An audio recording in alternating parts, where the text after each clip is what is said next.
we are up. Send it out. Send it out. Black signal has been unleashed upon the world. Family, we are up. We are live. Let's get it.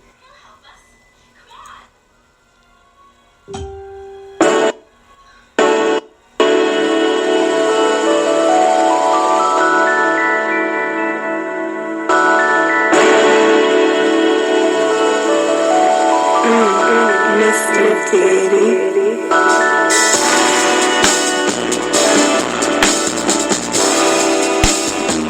Drink your water.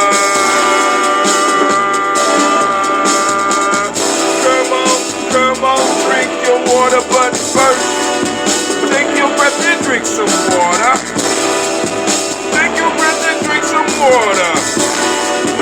Take your breath and drink some water. Take your breath, man. Drink, drink, drink, drink. Or should I say, breathe, breathe, then drink. Man. Now, grab your glass for that water. Get your container of that water. Oh, picture. With that picture of that water. Simply pour some water. Drink, drink, drink, drink. Or should I say, live, pour, then drink. Man, hold on. Now, move your body and drink some water. Move your body and drink some water. Oh, bitch, move your body and drink some water. Family, move your body. Damn it. Drink, drink, drink, drink. Or should I say, move, move, then drink. What? Hold on. Now raise your glass and toast your ancestors. Now raise your glass and toast your ancestors. Now raise your glass and toast your ancestors, fam. Just raise your glass. Drink, drink, drink, drink. What's up, Gina G? Or should I say, raise, toast, then drink. Take your breath and drink some water. Lift and pour yourself some water. Move your body, drink some water. Raise your glass and toast your ancestors. Breathe, live, move, toast. But to stay healthy, remember the 4 pillars of health. Breathe, drink, eat, move. Make sure you drink half your weight in water.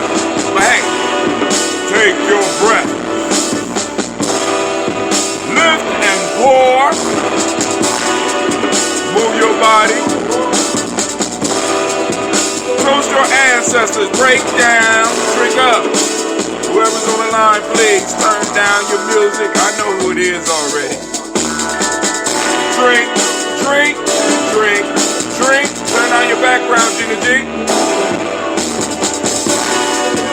Take your breath. Take a sip. Move your body. Toast your ancestors.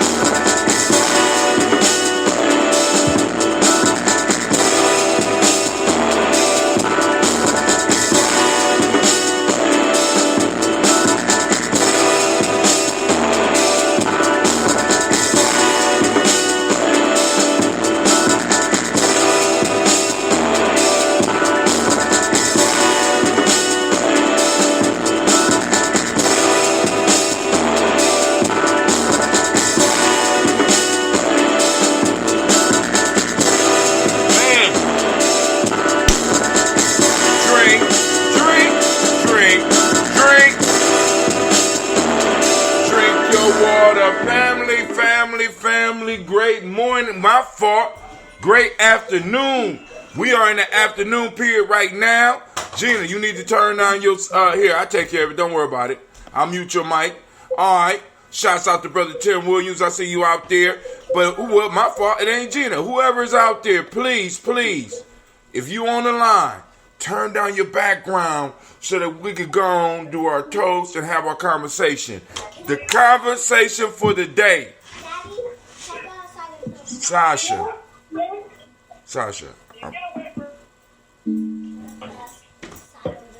Yes. Real life here, Gye-Nyame Journey. All right, family, listen. The conversation for the day is skin in the game. I was writing an article for the newsletter. I know y'all like the newsletters late, Brother Hot Tim. I know. I'm already shamed. You don't have to bring no more shame on me. I'm shamed already. So I'm going to try to finish it up this weekend and push it out so that the newsletter is out there, family. If you are on the Black Signal, you will get a copy. If you have subscribed to the e-course, the free e-course, you're going to get it. You know what I'm saying, family? We're going to send out the newsletter. It's going to be available. We got some good articles. I was waiting for another article, but I didn't get it. And then I'm trying to create this article talking about skin in the game. Having actual skin in the game. We got a lot of people. We got a lot of talkers. You know what I'm saying? And what we need to make sure is that we have people that are down with us that actually have skin in the game. Not good talking points. Not good organizational skills. You know what I'm saying? But skin in the game. You know what I'm saying? Because when you put the meaning of skin in the game, right? Hold on. I'm gonna read it straight from the dictionary or wherever they pull it from. If we type in skin in the game,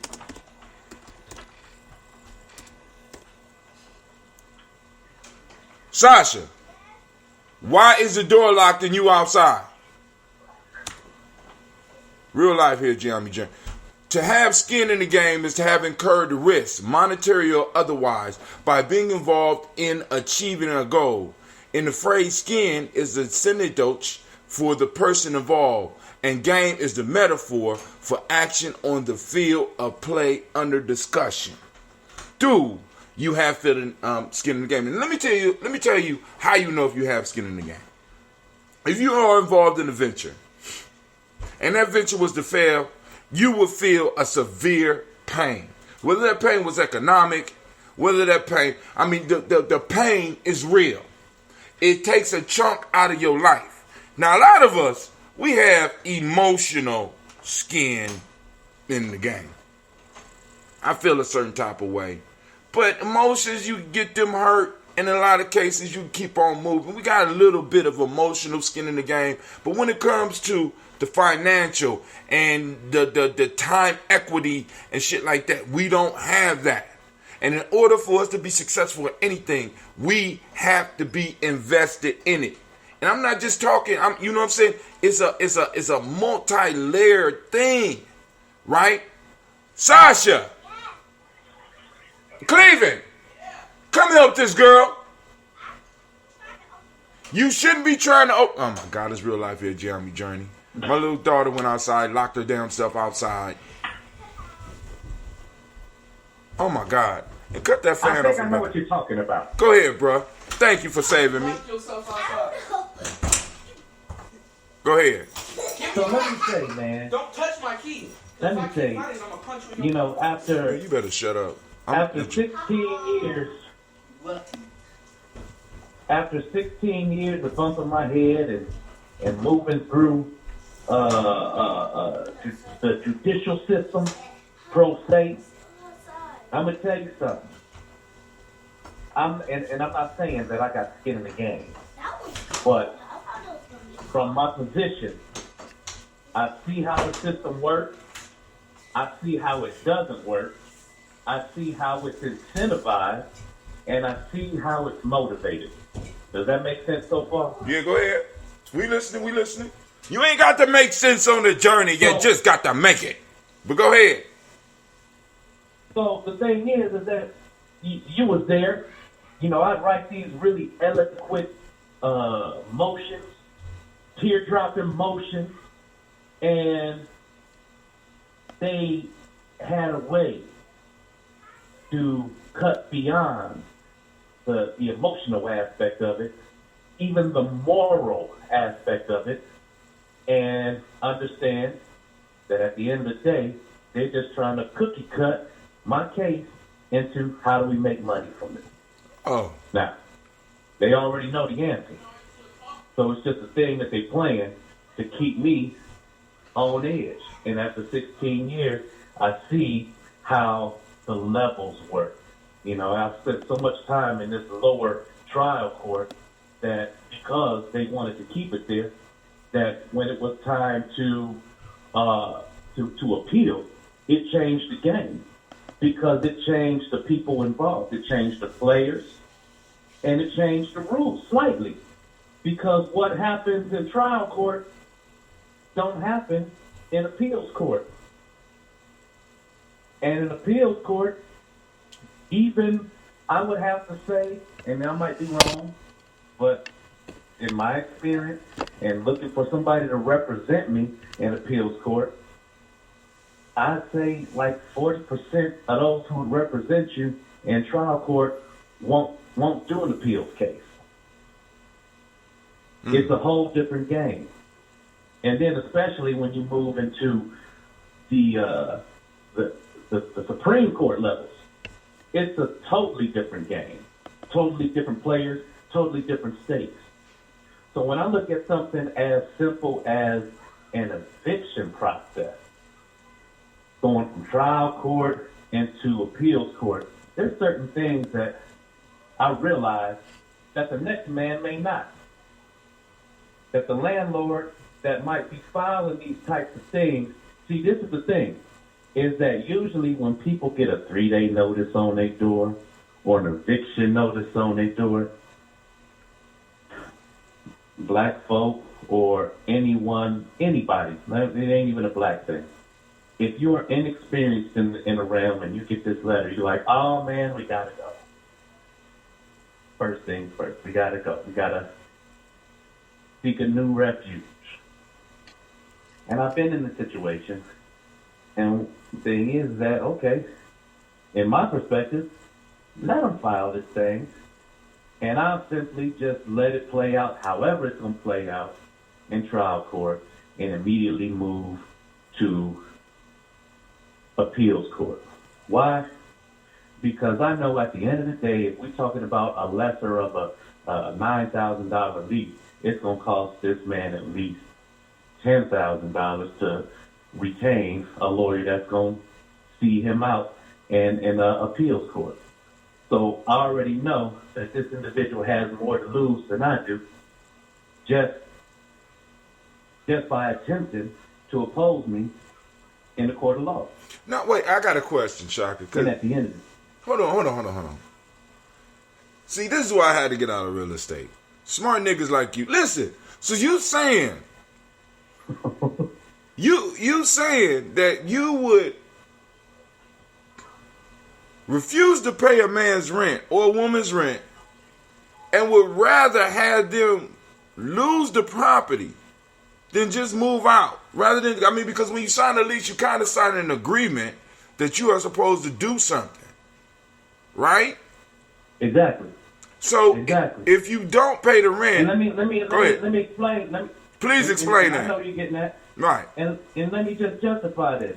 Because when you sign this lease, it's two parties to that. And what you say you're providing on that lease needs to be real.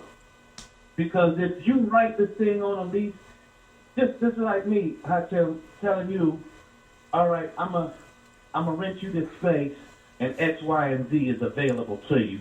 But you get there, and it's not that. Okay. Now, between gentlemen, I'm telling you that, hey, this is what I signed up for. This is the amount that I said I would pay for these amenities. Right. Not only are these amenities just drawn up and are not real, but the fact that I called you on it, now you're taking a disrespectful tone because you never thought that somebody was going to call you on your bullshit. All right, now, so I'm saying to you. Right, please. Because this is what I'm saying. Because I don't want people to think that you're advocating moving into a motherfucking space just refusing to pay rent. I mean, because let's say everything is provided. No, Okay, there's cool. a level of respect in all my relations that needs to be, especially if I'm giving you money on a consistent basis. You need to have a certain regard for my life. And if I'm telling you, I mean, this is some real stuff. If I tell you that the cigarette smoke that you painted over in the bathroom is affecting my heart on a daily basis, and you choose not to use the right paint to go up on there to seal those decades of nicotine in there, and every time I run the shower and the bathroom get hot, I'm breathing in secondhand smoke because you half-assed what you said you were going to do. Well, at the point where you say, I'm not fixing it, is the point that you have an utter disregard for my life, and I have an utter disregard for yours. So from this point on, until we have a third party to mediate the situation, to figure out what's more important, your money or my life, I want to hear it out of the mouth of somebody. So what if they just let you out the lease? Would that be cool? See, because I hear you, but then again, see, because I hear you, but like I said, I mean, because there's no way that you would have been able to know that they used the wrong paint when you first moved in. But you signed the agreement. Absolutely. You signed the agreement to take the place, and you find something that is hazardous to your health. Right. Now, but it's something that for a majority of people wouldn't be a factor. And it's going to cost me money that I might not have. Right? Right. Right. We have an issue here. Me and you have a contract for the rent. You inspected the place, you checked it out, you was okay with it. You find an issue that I am not really able to fix. How do we handle that? You see what I'm saying? Because I want to get it back to skin in the game. Because okay, but that's not the only option. It's like, with me, I'm happy. And so you know that in that same conversation, listen, if you cannot afford to do it, or you don't have the time to do it, I will do it. But you are not, but when you come to the point where, hell no, because that means I'm not getting all my money. Well, then here we are again with this utter disregard for what's truly important in the conversation, which is my life. Without my life, you don't have my money. And at the end of the day, that's where you are in a battle with yourself, because you have entered into a business that you have no wherewithal for. And I'm going to show you. So by the time I tell you these words, by the time I tell you that what you fail to learn at my expense, adversity will teach you at your own, that means that I have no more faith in mediation between us. I'm going to let you go and do whatever you need to do to bump your head however many times you need to learn the lesson that at the end of the day, you should have just respected my wish. You should have just had a respect or a decency for or regard for me and my family, and you didn't. So that's why when I get done, stating my case and giving you all of the options, which are fair, and you push me against the wall to something that's not. Why not just leave? Why not just come to the agreement? If that was an option, Hatim. I mean, I'm just saying if that was an option. But the thing is that when you look at the reality of the situation, if what happens is that you have, well, in this particular case, you have a landlord that wages war on poor people, not poverty. And that's a behavior that I'm not down with. But you put me in a situation. So when you say, well, just go ahead and leave, with what resources? Because I came in here impoverished. I came in here, you knew that was the case. I'm not one to go and try to get Section 8 or anything like that, because I can work and I can pay for what is extended to me righteously. But what I will not do is pay you a recurring charge of something that you have not extended that is written into this contract. Now, but see, because now with the argument that you're putting up, it's like you can find almost using that argument, you can find almost any excuse not to pay rent. Not that your excuse is not legitimate, but what I'm hearing is that you could, from what you're saying, I can find almost any reason not to pay rent and just stall the motherfucker out. Absolutely. See, that right there is not. And it happens. Let me tell you. Yeah, I know. I know because shit, I went bankrupt because of that shit. Yeah. I mean, you good. I mean, because like I said, as a black man, I get into the business. In order to get into those businesses and really be able to be successful with them, either you got to have an extremely high income or you have to have wealth on the side or skills that you can get in and you can do a lot of that shit yourself. But even when you get shit fixed and motherfuckers turn around and be like still late with the rent, you know what I'm saying? It's like, boom, I don't have enough cushion to incur this fee, and I don't have enough money to pursue a motherfucker to get them out. It's the wrong type of risk then, Hatem. It's the wrong type of risk. And that's why, like, listen, when I look at it like this, right, when I look at the situation where, all right, I might take it a step further, right? And after they put a writ out to say, all right, well, you got 10 days to be gone. All right, well, I'll follow that up with a motion to stay while we're going through this appeal. But you're still existing in a place that you say. Hi, Tim. Yes, go ahead. I'm sorry. Go ahead. Hey, it's Kim. How are you guys doing? What's up, Sister Kim? Kim, how you doing? I'm good. So I was just listening in, and I was, I said, this is how I'm hearing this. I'm hearing that, yes, you're a situation where you are financially challenged, but you actually functioning from a position of privilege. All of this you're talking about, the paint on the wall, the fumes coming out when you take your shower, like, how can that be proven? And how is that in the contract? I don't know how that could be in the contract. How do you what we're talking that? about, and let me just say this. The ultimate conversation is about skin in the game. Right. And I'm not here to prove or disprove anything. That's what the judge is for. However, what it comes down to is that when you deal with a basic individual that don't know that they got these cards to play, then they'll do exactly what you recommended. Just move into a place where, However, what I'm saying is that when you understand the game, because you done win a few rounds and got beat up in it, or you done win a few rounds and you done won a little bit, well, now you know how to play it, the game. And now you know that everything ain't black and white. You are not just accepting what is handed to you because somebody says that that's what it is. And that's my point. That's your point. Okay. Right. I mean, I see your point from what you're saying in terms of skin in the game. I mean, if you're a tenant, obviously you have skin in the game. But if you're a landlord, owner, you have skin in the game too. And, a landlord the tenant is the landlord's customer.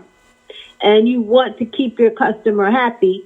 And the customer also wants to maintain the property so that they can, be happy. So that is supposed to be a reciprocal relationship. Right. And that's how I think the law is laid down. It's reciprocal.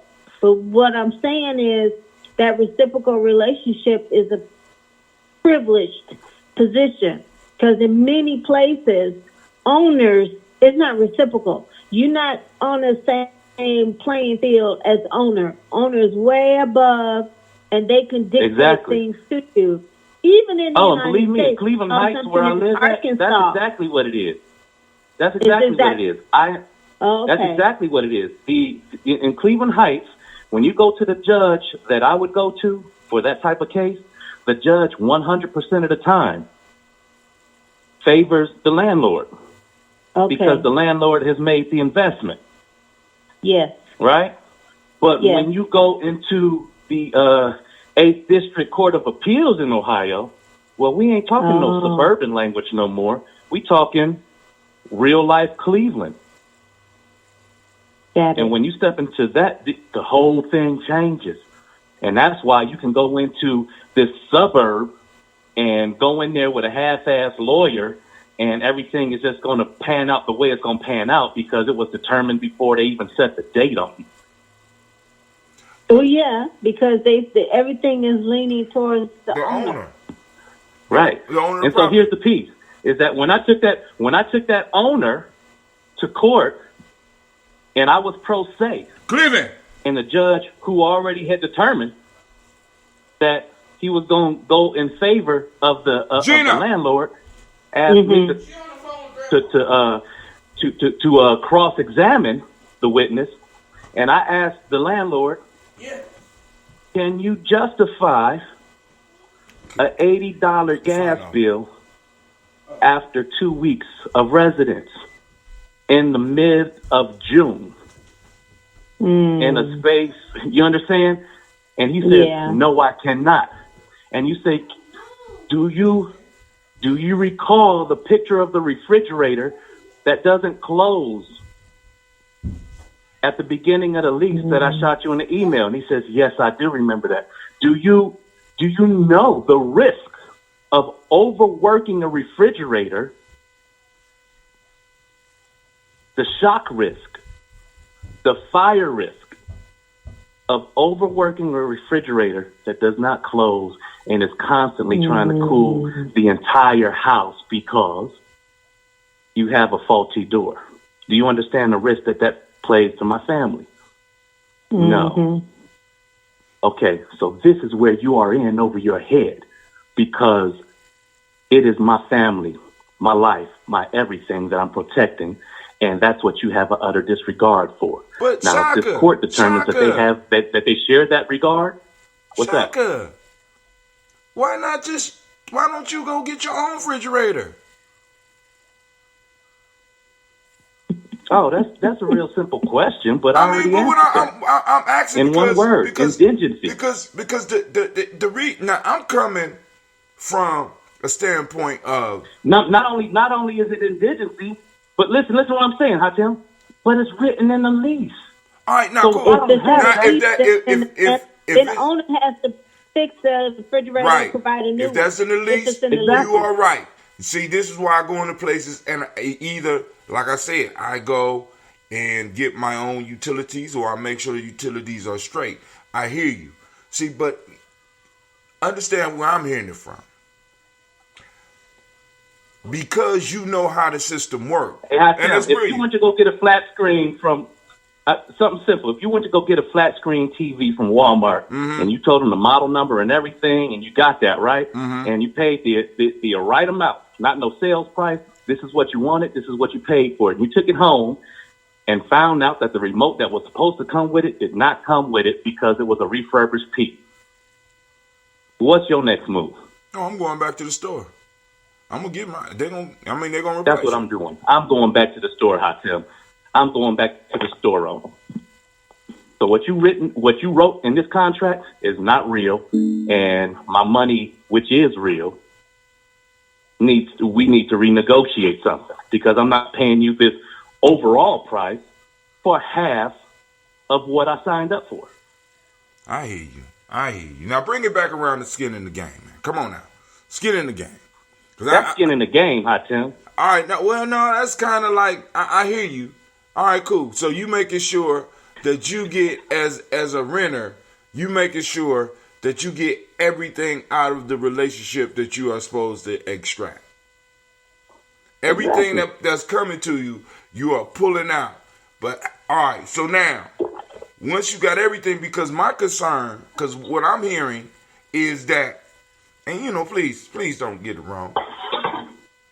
What I'm hearing is that you could find anything and be like, this motherfucker's not upholding the lease. and you will stall a motherfucker out. Mm-hmm. Even if it's an ADOS dude, or even if it's somebody who's just getting into real estate. And you bankrupt their ass. No, what you got to understand is that the factor that plays really huge in this situation, see, because you got to understand this too. For the past 12 years, I had rented from the same individual. Right. We didn't have these kind of situations, Hatim. Uh-huh. We didn't. I move into another situation. We have no relationship at all. And up front, right after the signing of the lease, you get real funky and disrespectful and disregarding. And that's the part where I have to become disregarding as well. I'm not going to disrespect you because it's not in my nature to, but at the end of the day, I'm going to make sure that you respect me. And if that protocol is not filled, right, then we do not pass go. I don't care if you ADOS. I don't care if you're from Thailand, Bangkok, Thailand. If your mama, I understand. At the end of the day, if you don't respect me, I hear you. But why not come to an agreement? Why not tell the person, listen, I know how the system works. Dude, I'll stall you out for 2 years. I want to be out my lease so that I can find me someplace else where somebody will respect I my mean, dog. at the beginning, yes. And Hatim, at the end of the day, it comes out of this. If I'm going to put $1,500 in the air in Cleveland during a time of gentrification, I would much rather slide down the hill with that $1,500 and own a whole house for $1,500 to $2,500, which, if you look on OfferUp, Craigslist, is the norm for houses in the hood right now. Is a norm. But what I'm saying is, so now chances are that you can buy. But why? I mean, but so what does that? What does that got? You're renting right now. So I got a question. I'm hearing you. You're renting right now. Mm-hmm. So what stopped you from getting $1,500 and doing that, rather than going into, So what? I mean, renting prevented you from doing that, which was a discussion that we had at the ADOS conference, because it's a permanent extraction of wealth from us. I hear you. So renting. So so your plan is to extract the $1,500 from stalling this motherfucker out, and then. So no. Listen. Because I think that what skews the conversation is your compassion.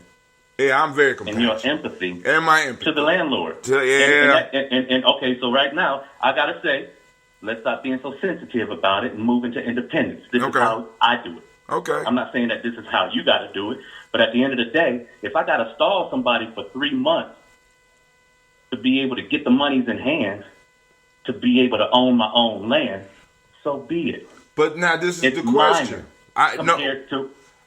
Compared to our path to privilege. Shaka, so what I'm hearing is, see, I don't even know. So your goal is not to get the landlord to be righteous and do what they're supposed to do. Your goal is to stall out and save up money so that you can move on. Is this what I'm hearing? A lot more exponential than that, but the bottom line is, yeah, I came in here on the path. All right, I see now, but family, listen.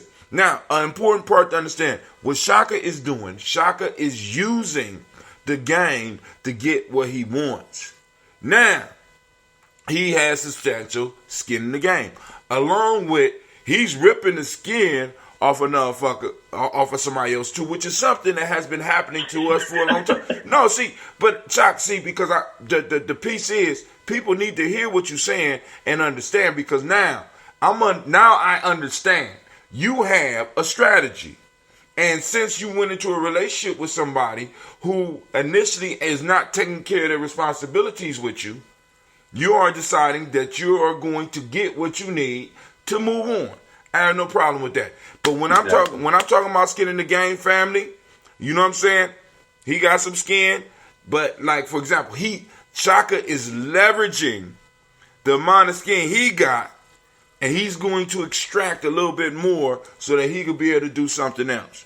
Family, also, when we're talking about skin in the game, let me be very clear. I'm going to read this definition for y'all one more time, because I'm talking about, because this is part of it, but as far as us building up our collective, building up our communities, building up our families, do you have skin in the game? To have skin in the game is to have incurred risk, monetary or otherwise, by being involved in achieving a goal.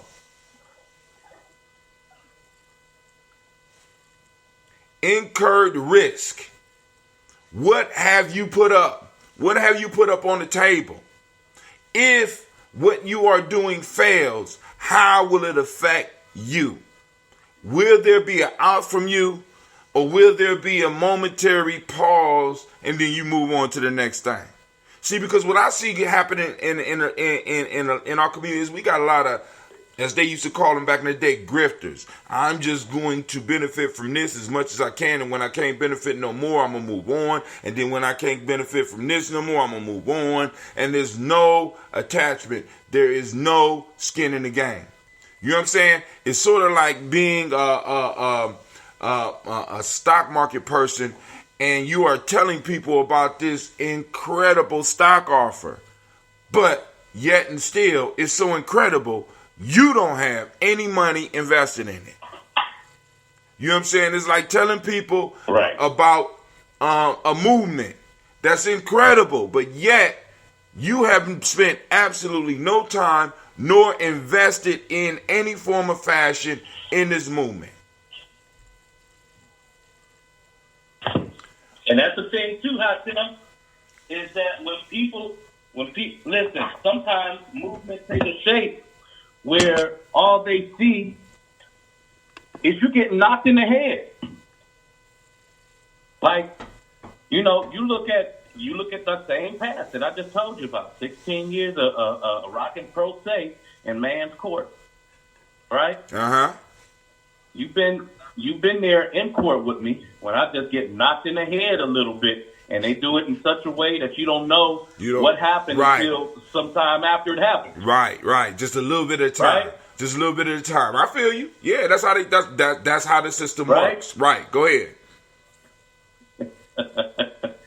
And so when you deal with that, and you're like, yo, I got this movement that's based out of this type of injustice, all they see is you getting knocked in your head. They don't see how the game could change once they step shoulder to shoulder with you. They don't see that. Why? Because we are trying to move people out of fear-based captivity into a faith-based existence. And so if what you present doesn't create the imagery of this place of milk and honey, stop. They're not willing to go with you most of the way. It's like, send us a postcard when you get to the point where things start looking up. Shoot me your GoFundMe. I might drop $10 in just to say I did. At the end of the day, until they see the point where it's like, hey, we can take it all, they ain't sliding into formation until somebody get that call. I will even challenge. Your West is the closest. I will even challenge that. Some people could even see that and still not invest, because I think there's a lot of people that are, especially in our community, that are able to make their living is connected to our failure. So yeah, you understand what I'm saying? Like, in a sense, like what you're doing in Cleveland with a lot of those landlords in Cleveland Heights and people coming in there are people that are gentrifying. So this is why, see, because you coming from a different point than I'm coming from, because you have experienced gentrification firsthand, and you like, they saying fuck us, I'm saying fuck them. Motherfucker, I'm gonna stay in this motherfucker as long as I can for free. Fuck what you got going on, and I'm going to extract wealth out of you just like you extracting wealth out of those other 5 individuals that you are taking advantage of in those dilapidated properties that you have. I understand. Absolutely. I feel you. You know what I'm saying? I mean, see, the thing is that now this is what I'll say, and I've said it to you before, but let's put this in context. Your comfort zone might be a beautiful place. It might be the most beautiful place in your universe, but nothing grows there. Yeah, nothing. You right. And so at the end of the day, when you in your comfort zone and you getting a funky attitude about me while I'm in my zone, well, something's got to budge. And I'm saying to you, you thought it was real comfortable just to put those stickers up on my door that to make me feel more uncomfortable. It could have worked, but I knew that. By the time you came up with the real letter, some months later, all right, now I'm ready to book it because this is what I set this whole thing up for. And seeing that, I could have just as well paid my rent to the courts, which they would have withheld until after the proceedings. But I don't want that to happen in Cleveland Heights because the Cleveland Heights going to take my money and give it right to him despite what I say. So I had to take it to a district court of appeal because that's where I'll get my fair shake. So, like I said, well, even with that, actually, you won't get your fair shake. You get the time that you need, and how can I put it? Because it's not really a fair shake. It's like that's where you in that court you have the advantage that he would have in the first set of courts. So you're stalling out for your advantage. So you're leveraging. You know what I'm saying? I mean, I feel you. Right. I feel you. You know what I'm saying? I'm kind of compassionate. I kind of feel for the owner, but I feel you too. You know what I'm saying? Shit, work your plan. Listen. Skin in the game requires for you to be able to suffer significant losses. It's something I'm go through. And black folks, one of the reasons I want to do this article or have this conversation with you is because many of us we have skin in a lot of games that are being played that we don't know about.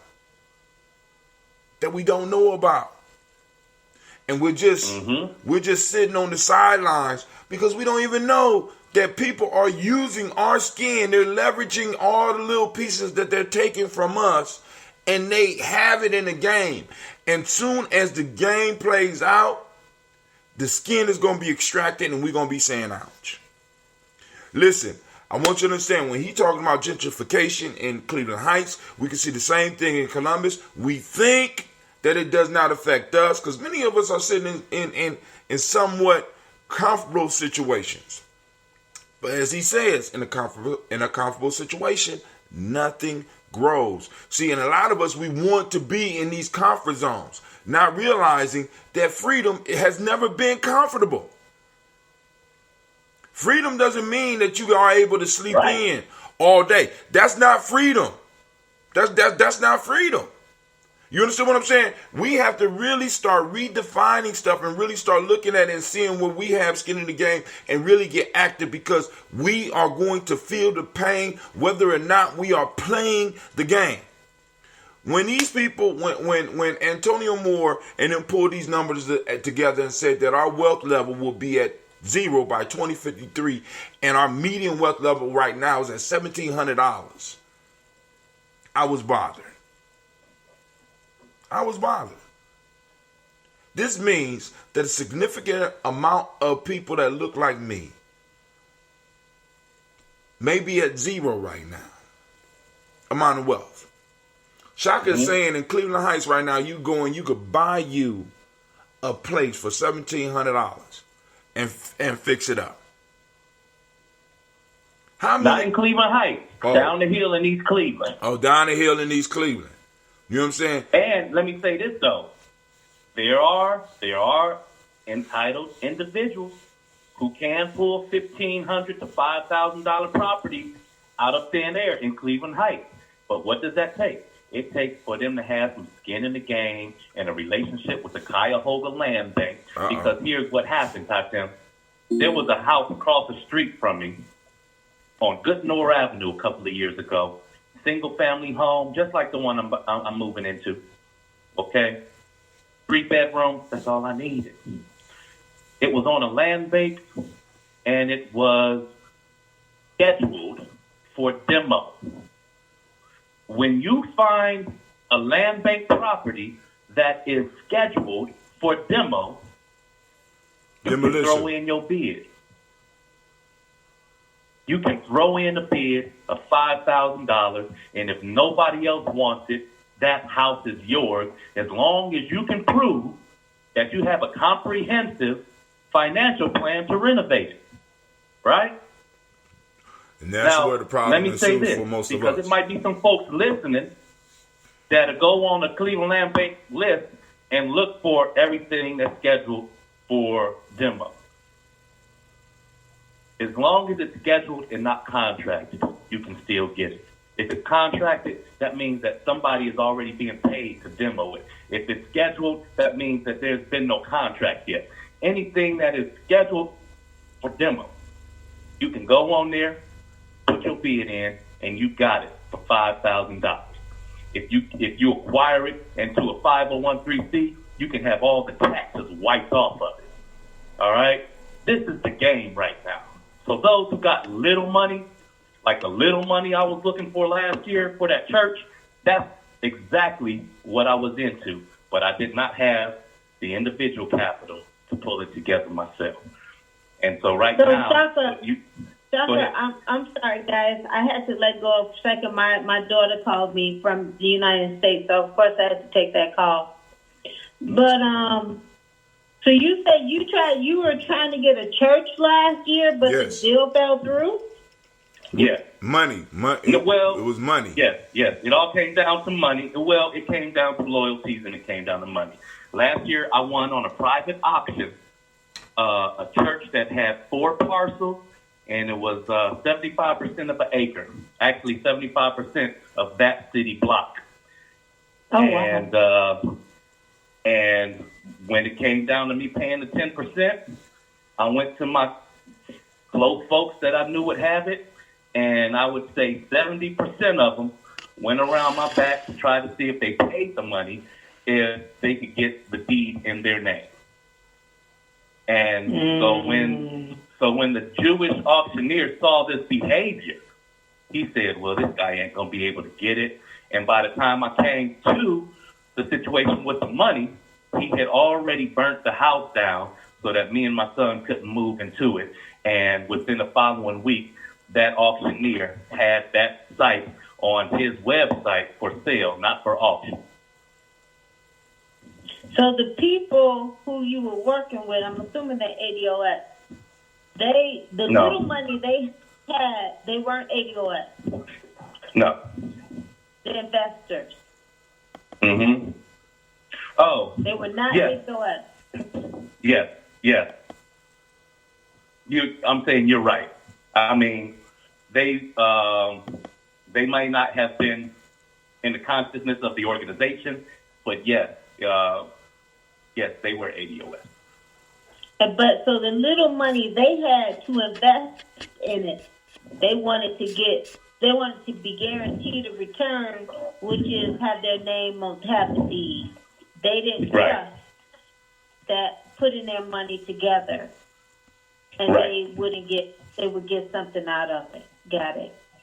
And for me, I think that comes from the fact that we just don't have that much to gamble with.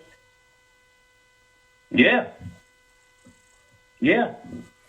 And those that do want to make sure that they are getting, because they know that it's not coming back. Want to make sure they got certain guarantees. So I will try to get this property up from up under you. It's 75% of a block. I don't know. Maybe I got open up some other stuff. You know what I'm saying? Because he was talking about a total arts facility, which would be how can I put it? The financial return would not be as great as if I turned that shit into a mall. You know what I'm saying? Into a complex where I can collect rent or possibly have a strip mall on it. You know what I'm saying? Well, see, that's the thing, is that what I'm talking about, Hatem, is not just a facility. I'm talking about an intergenerational artist community. Right. All right. Now let me Let me break something down to you. Go ahead. Because one of the significance of the property is that it's right next door to the old St. Luke's Hospital, which was turned into an intergenerational school as well as a residence for a retirement community. So this process had already been done in that ward, and they understood all the language that I was talking. All right, and the way that it happened, and the way that I dissected the strategy that they used. This old hospital had nothing in it. It was just sitting there for almost a decade, if not more. And they took the part that was salvageable, that was livable, and they moved the retirement community in there. And what did that do? That guaranteed them the FHA 202 redevelopment loan, which has no cap to it.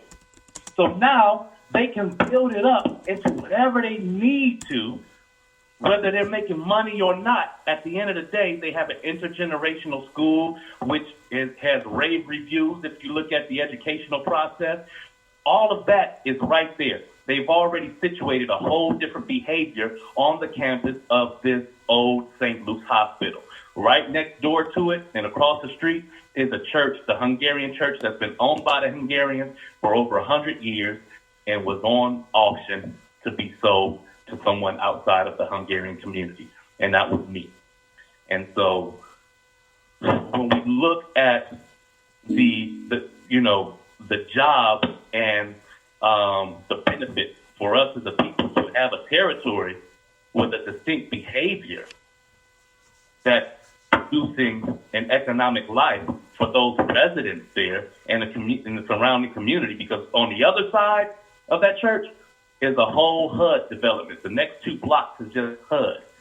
All right? So my positioning could have really resurrected that community into something that is independent, something that is ours, something that even benefited financially or economically all the residents in that HUD environment. All right, because I think her line dropped. So, family. I think I heard it. Right. So, family, the key point that I'm trying to bring up is, because like even with Shaka's piece, skin in the game, you know what I'm saying, family, we are not going to get anything if we are not truly invested in what we're doing. And in many cases, money is not enough either. You know what I'm saying? Where's your time? You know what I'm saying? We got to pour real libations. Let's just keep it all the way real. Real libations, blood, sweat, and tears. Shit. You know what I'm saying? You know what I'm saying? What would happen, because this is how you could tell if you have skin in the game. What would happen if the organizations that, let's say, pick the major organization in your life that you go to. What would happen to you if that organization closed? If it shut down? What does it mean for your life? What does it mean for your life financially? What does it mean? Go ahead. You got to find a new way. So now, if it's just that simple, did you really have skin in the game? That's the point, is that it's not that simple. It's never going to be that simple. But that's what happened to us. We had skin. Listen, I bet you our people had skin in the game, was probably doing whatever we needed to do before we got taken out of our territory and put in a brand new place.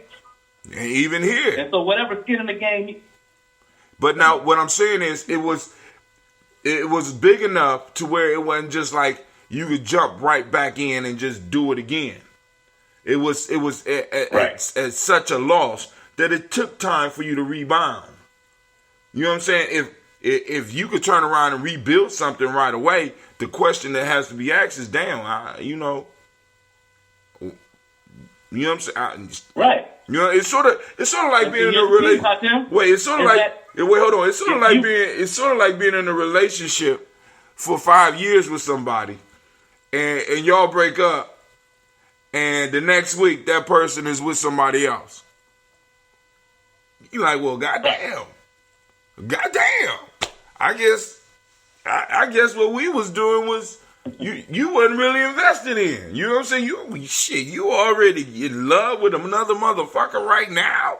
That soon? And this is how a lot of us treat these things. I mean, when we talk about nation building or tribe building, or a lot of us, we treat these organizations like this, and we really need to really get involved because and really get up in there and allow some of these because some of these emotions, because I know some people like you don't need to be emotional, but shit, emotion gives energy to a lot of projects where we could really be vested in some of this shit so that we could fight to keep that goddamn thing alive or fight to take it over because we are emotionally, financially connected to it. When Black Wall Street, or when they destroyed Mount Vernon here in Columbus, you know what I'm saying? People were thrown back, and as a matter of fact, a lot of our cities, including Cleveland, where there was a strong black community at one point in time, because we had to have one, you know what I'm saying? And once they came through with these expressways, what I'm telling you is that some of us were thrown so far back that we still, as a group, have not recovered from that shit. Right. Please understand, family, that when they come through with these expressways, they're taking out the center. When they came through, they took out the center of the economic life of our people. Right. They detonated. I told Go ahead. I told somebody old school what happened to that church, or what happened to the house on the church, and the man said, "Oh, they burnt it down, huh?" He's like, "Yeah, they did the same thing to Black Wall Street." So when you look at what they know and what they apply and what they pull from in terms of power, we need to pay attention to those narratives. Oh man, because I had no idea. See, but what I'm challenging people to do is to not just look at Black Wall Street. Look at look at where you are, or where the black community was, where you are now. Just go back and check out pictures from 1940 to the early 60s. Find out where there was a thriving black community, because family, I want y'all to think about this. Detroit, New York, Connecticut, Virginia, Ohio, all these states. I want you to think about especially here, Hatem. Let me say this right quick. Go ahead. Let me say this right quick. You look at, like, my dad grew up on 92nd and St. Clair. Right. All right. Kind of a popular area here.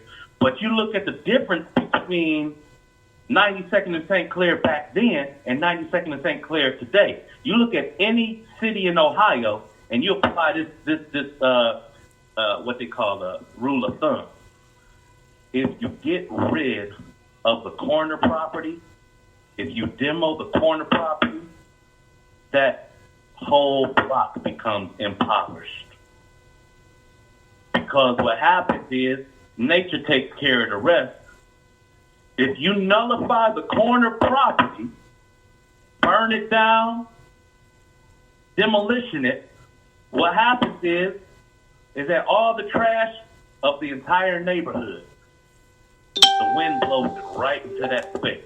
And what happens to the market value to everything else on that block? It drops. Right? So this is intentional. This has been practiced in the inner city. And it happens from city to city. So I want you to look at your city and look at where you grew up with. Does it have a corner business, a cornerstone property? Right, cornerstone. That's a cornerstone of the community. And if it is a cornerstone, do we own it? Right. See, because my issue is, big ups to Black Wall Street, but I'm so sick of people pushing it up as if it was the bastion, the only place that was destroyed like that. When we as a people have been building, we was building stuff all over this goddamn country. And now it's all gone. See, because I don't want people to get to the mind state where we start thinking that it was only in Black Wall Street that we was doing something and they bombed it. Then they had little Rosewood, poor little Rosewood. Nigga, think about West Akron. You know what I'm saying? East, and think about, something that I just learned last night, talking to an elder. You remember that song by the Gap Band? Yeah, that's about Black Wall Street. But you taking it back to Black Wall Street. But now, check this out. Okay, my bad. Niggas Are Scared of Revolution was written about what happened during the riots in Akron, Ohio. Now, we had black centers everywhere because we had to have them because it was segregation. So we had to provide a lot of our own services. Family, look and check where are you? And really, let me make the search real simple for you. Look in your city where the expressway go through. Go to your public library and look up what was in that area prior to the expressway coming through. Check where your interbelts are. The interbelts are the expressways that run around the city, right? Find what was there prior to. You knock out the economic heart. And economics is the heart of a community. I was about to say it's not rocket science, but it is social science. Oh, it is social science. If you study social... Go ahead. Yeah. It's social science. You look at, because I remember coming up, I don't know if you had this, Hatim, but we had a social studies class called Ohio. All right? Mm-hmm. And knowing everything from the state bird to the state flower to the whatever. And then we took a trip around Huff and found out about the Huff riot that was happening at the same time as the riots in Cincinnati and in Watts County in California. All of these riots was happening at the same time, and why, right? Mm-hmm. But the piece is that in Cleveland, Cleveland is shaped like a donut. It's a central zone. That's what the donut represents. So in the middle, you got downtown, which historically is where we flourish because through iron ore and our industrial, it was an industrial city, right? And so that's where all the wealth was being made from downtown. And then the ring around downtown was supposed to be impoverished. And the rings that go outward, the more outward you go, the more you go into the suburbs. Now what's happening is they're trying to flip the rings. So now we got to get these broke people from the projects around downtown that we invented. We got to get rid of the projects and move them to the outskirts so that we can move the wealthy closer to downtown where there's new money. So you got all of these old folks, or not old folks, old families and old money on the outer rings that right now know that in order for them to survive, they got to move inward towards the new money because that's where the wave of the city is going. So it's gentrification. It's a whole process, and if you ain't motivated inside of it to create your world within the city, you're irrelevant. Skin in the game, family. So I want to do this toast because me and my girls, we gotta go. I gotta go and get some stuff. Somebody said, "What's up?" Who is that? Miss Navita. Welcome, Miss Navita. Where you been? You all right? What's up, Navita? Yeah, I think that's her, but I can't see. See, the chats are not popping up. Okay, there you go. What's up with the mall? Oh, we will be having the mall on 1026. 1026. We have to have the mall. I'm gonna have to have a meet with the family because I got some new information that we have to sit down and we have to chop up. And maybe we might be able to do this a little bit before tomorrow. I'm thinking about possibly setting up a conference call tomorrow for the tribe, so that we because Navita can't really move right now, and we don't want to. But we could go and we could do a conference call and sit down and break down the future of the G&J Mall. And there's probably Navita in here right now. What's going on? Who that? Well, you know who it is. You know who it is. You know what it is. You ain't got to be calling in like you some type calling of to get gangster. some details about the mall. I've been, I've been accosted about the mall. You been accosted by who? Have it. They didn't accost me, but I've been that would be good about the mall. That's good. We would. Yeah, people want to sign up. They want to know how to vent. So, I haven't seen any flyers. Why you ain't put the flyer up? Not much promotion. Why you ain't put the flyer up? I sent you a flyer. Why you ain't put it up? I did. You put it up on our site? No, I didn't. I put it there, but I figured that you would do that. That's why I sent it to you. Girl, I mean, it's been crazy for me this week. It's been crazy. It's been crazy. We got to talk. Sis, we got to talk. We got to talk. It's getting deep. It's getting deep. We do got to talk, but anyway, yeah. Evil that lurks.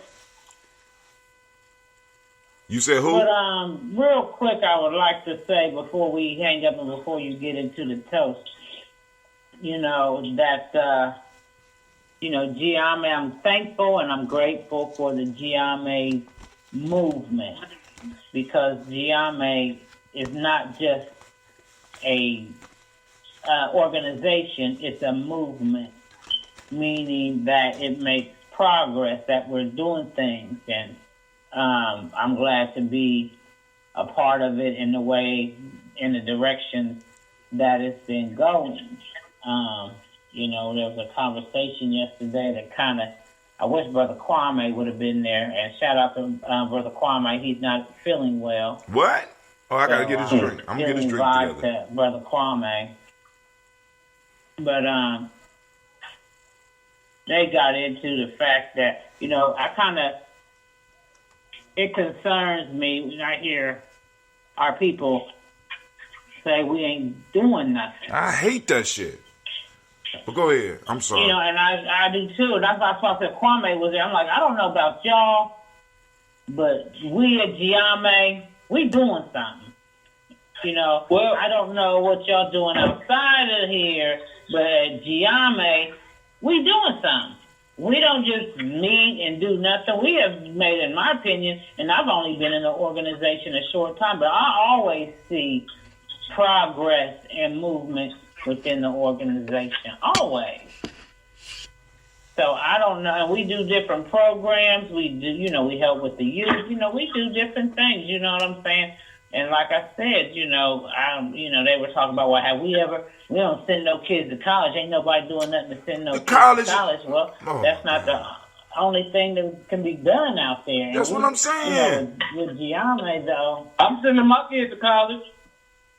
Well, we're talking about organizations. They were talking about organizations who have paid for somebody's whole college tuition. I know. But I know. I mean, and he joking, but like I said, I mean, a lot of this shit. I mean, it's like, so in order for us to be doing stuff, we got to do it just like white folks would be doing it, or it's not really recognized, or it's not really supported. Once again, that's that not having skin in the game, and a lot of people use that as a reason for why they're not involved, why they don't invest, why they don't do shit, and it's getting down to a point where, in some of these conversations and stuff like this, family, turn and run.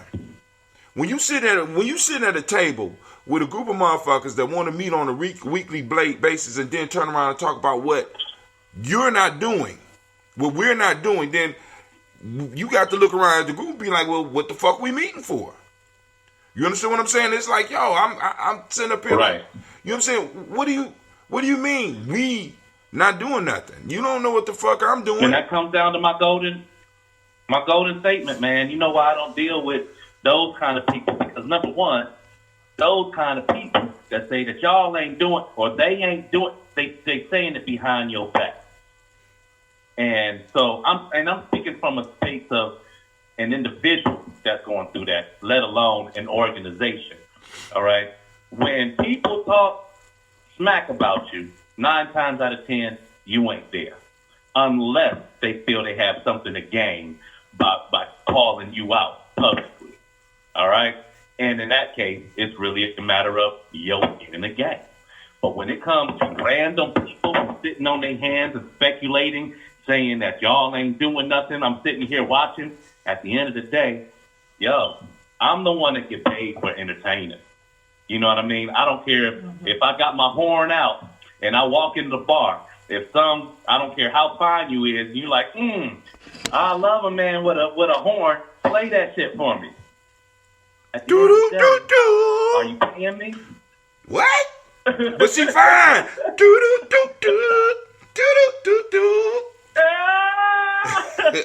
But she fine. What incentive do I have to play my horn for you right now? There you go. What incentive That's the right do question. I have? That's the right question. Are you paying me? Are we doing some type of exchange? It's reciprocity in the room, baby. You know what I'm saying? But exactly. And it's like, and then also I want us to, because like I said, it's important that we research what we are and where we come from. And what I mean by that, because it fits America's narrative for us to only talk about Greenwood, about Black Wall. It fits the narrative. See, y'all niggas wasn't doing nothing. You had to go all the way to Greenwood, Missouri, in order for us to find you doing something. When right now in Columbus, there's enough elders who was alive before the fucking expressways where you could go and talk about. I had elders. I was riding in the car with an elder, and elder pointed out a building that I didn't even know was a hotel. Right off of Mount Vernon, right around the corner from the Urban League. And they told me all of the stars that used to come to stay there because they couldn't stay in the white hotels, and they would go right up and down that strip to perform. Family. What the fuck? Yeah, I know where you're talking about. Right. But it's a beautiful building. But I want people to realize, that there are people that are doing something. And when they say we are not doing that, I take offense to that because just like you, and I feel like everybody in Gye-Nyame, man, we got skin in the game. Got skin in the motherfucking game. We got skin in the game. And we are doing things, and maybe because you don't see it, I don't know, but we doing things. And this one sister, she wanted to be a part of it after I was like, I don't know what you're talking about in class. We was in class last night. But, they're like, all we want to do is sit around and read books. No, that's not what I do. You know what I'm saying? And we've got a whole generation of young folks at Gye-Nyame that we are prepping for the next step. The next takeover or whatever. Exactly. You know what I'm saying? So we are doing something. And then, they talked about the politics. Well, ain't nobody doing nothing in politics. I'm like, we are. Shit. Then you said that she was trying to put up for a seat on city council.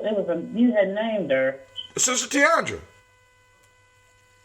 Okay. It was another sister. You were talking about I can't remember. Oh, the one we about to have a meeting with in a view. She's running for a state seat. I'm just like I said. I'm just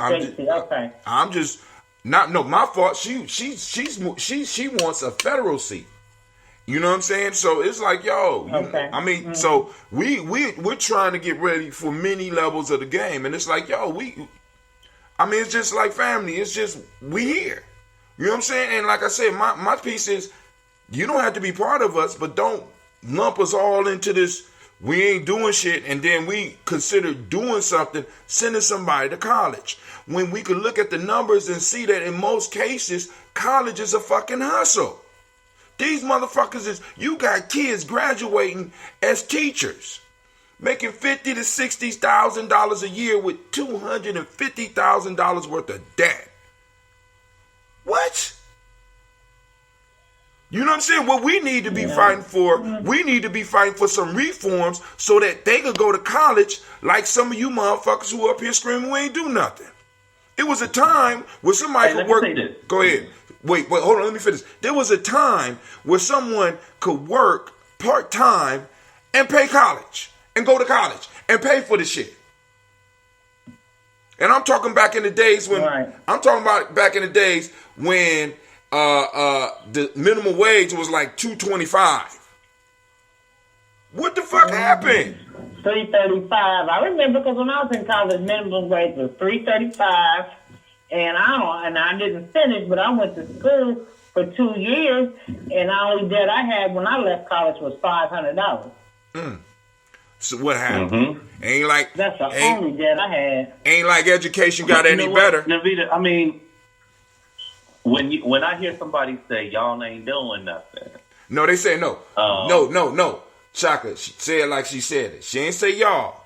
You sitting in the group, they having study group, and they say, well, we ain't doing nothing but reading books. Chaka, we ain't doing nothing. But we ain't sending nobody to college. That's what the study group is for, the purpose of reading. Exactly. But outside of there, you know what I'm saying? You can't say, I don't know what the reading talking about, but I'm doing something. And we are doing something. And I don't understand how you can say that we ain't doing no one. That's because Kwame always gets, when Kwame's in class and they talk that, he's like, hold up a minute now. I ain't trying to hear that because I know we doing something. You know, Kwame would have been in class last night. He would have felt some kind of way. That's why they said it, because he wasn't there. Because they thought, wait, hold on, they thought you weren't going to be there. Go ahead, Chaka. And listen to this, too. And another thing that I'm noticing, that people think you ain't doing nothing if you are not, like it was a push for investing in the stock market and things like that. And if you ain't doing these type of things, then you ain't really doing nothing. But that's not true either. There's several ways to do something, and it doesn't have to be, you know what I'm saying, investing in stock or whatever. You know, just like, you know, we already talked about and have on the table about trying to have a building. And, you know, we could, you know, we as Gye-Nyame, we put money in the pot and we do the damn thing, you know what I'm saying? And we could do just as well as in the future having our own building. You know what I'm saying? And I see that coming into fruition if need be. Right. If by the time we are sitting around and half of us think we building and half of us think we bullshit, it's something about the process that has to be revisited. And let me explain. Go ahead, because I'm about to get you. I belong to an organization, and Hatim, you do too. That the key piece is we don't recruit. You got to ask one to be one. And so the piece is that by the time someone says, "Hey, I want to be a part of your organization," they already hooked. Because they believe in what they're searching for is understanding, which is why by the time you're sitting down and you're reading, that's what they ask for. The piece is that if we go out there outwardly recruiting, saying, "Hey, come along with us. This is what we doing." We don't recruit. We bringing people in that's still looking at us on the side. I'm like, all right, well, what's this? And what's the shared incentive? And what's the outcome gonna be? Right? If they ain't sold on the overall big picture, then that's when they start second guessing your leadership. And that's the piece, is that when you got people who are on that path, second guessing your leadership, well, that's not a part of initiation. That's not supposed to be a part of initiation. Initiation is about follow your guide and fear no danger. And at the end of the day, if you're not following based on that age-old principle, then that process needs to be repaired. Not the candidates, not the leader, the process. And so that's all. Shaka, because I'm totally agree with me. Because one of the things we don't do, we don't recruit, and also we have an initiation process. Because once again, you're born into a family. That's your initiation into that family. They know that you belong there, right?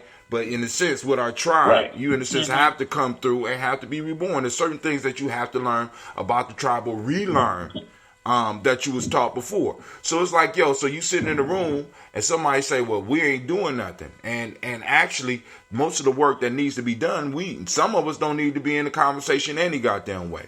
Because, Shaka, because this is the only piece that I'm going to argue with you on. If half of us is saying that we're getting busy and half of us not, I don't think the process is broke, because the key piece that all of us need to understand is never been a mass group of people that made shit happen. It's always been a stubborn minority. And what we are formulating with Gye-Nyame is a stubborn minority. And I need people to understand that and respect that. You don't have to like me. You don't have to like some of the shit that I do. But understand that we're formulating a stubborn minority. That's it. You know what I'm saying? The whole piece is, when we moving to do something, right, we going to see it through. We have a story in Gye-Nyame. You just don't want to rent to a stubborn minority is what you're saying. You say who? I said you just don't want to rent to a stubborn minority. Is that what you're saying? Oh shit, no. After talking to you, hell no, I'm not renting. If I have property and I smell a whiff of a motherfucker on there, a stubborn, Shaka, because what you're doing is, as an individual stubborn minority, and there's probably a whole nother group of you out there, they are going to have to change the laws to deal with that shit. When it start hitting those individuals in society in the pocket, dog, they will change the laws in a heartbeat on that shit. You already know that. You know what I'm saying? Because because they understand that. How can I put it? They understand. They put people in place to make shit happen for them, so that society flows in their favor. And what we have to start doing is doing the same thing. And family, I know this is going to catch some of y'all shocked. It might shock you, but college is not always the best method of doing that shit. We need to be setting up some Absolutely not. We need to be setting up some institutions that where we have access to young people, and we are able to expose young people to nation building information that helps them build specifically for us, because other people have those institutions for them. You know what I'm saying? And I ain't just talking about ancient history. Right. Some of y'all get caught up in this whole ancient history shit, and we getting beat the fuck up right now. So until I'm challenging those out there, until you are able to take your ancient information and make that shit usable in the struggle that we have now, because we're looking at economic extinction. How am I supposed to really, in any form of fashion, be able to compete in the society with my competition?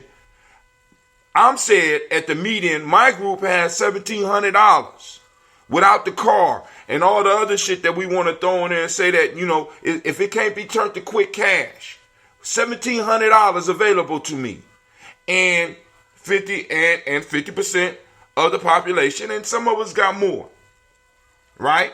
But I know where I'm at. I'm not necessarily going to tell you where I'm at, right? But what I'm going to say is, how is my group supposed to compete with a whole nother group whose the median income after you take the car, the median is $140,000?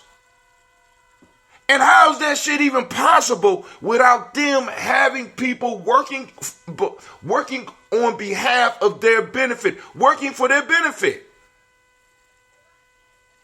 Where is ours? We have to get to a point where we are willing to invest skin in the game so that we can start preparing ourselves and our young people to start getting some of this policy to work for us if we're going to be here. Because a lot of y'all are under the illusion that y'all going to take y'all little $1,700 and go to another country. That shit ain't going to happen. See, and because this is the next question I'm asking motherfuckers. Right? Because I used to be on the Pan-African piece and stuff like that. This is what I'm going to start asking. First off, have you ever been to Africa? If no, then shut the fuck up. Second, my next question. Have you ever been broke in Africa? Any part. Whole different experience. Let me tell you, I was broke for about 6 hours. My transfer didn't go through. I didn't have no money. Total different experience. And you know what I respected? I respected the fact that I could be broke in America and still be able to get around that motherfucker.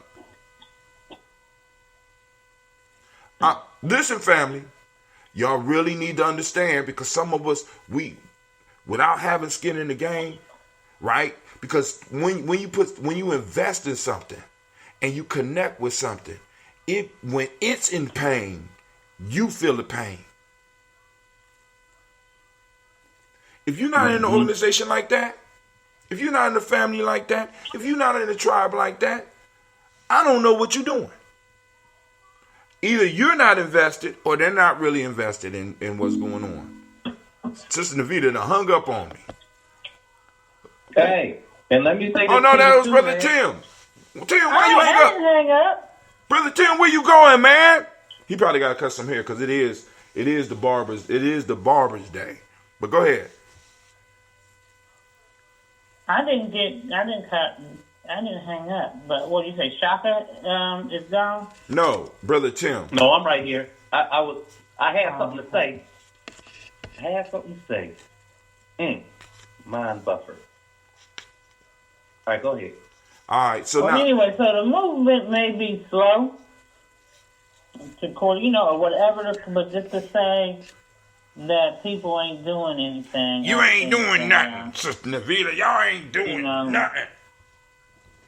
We ain't. So I find that, I find offense.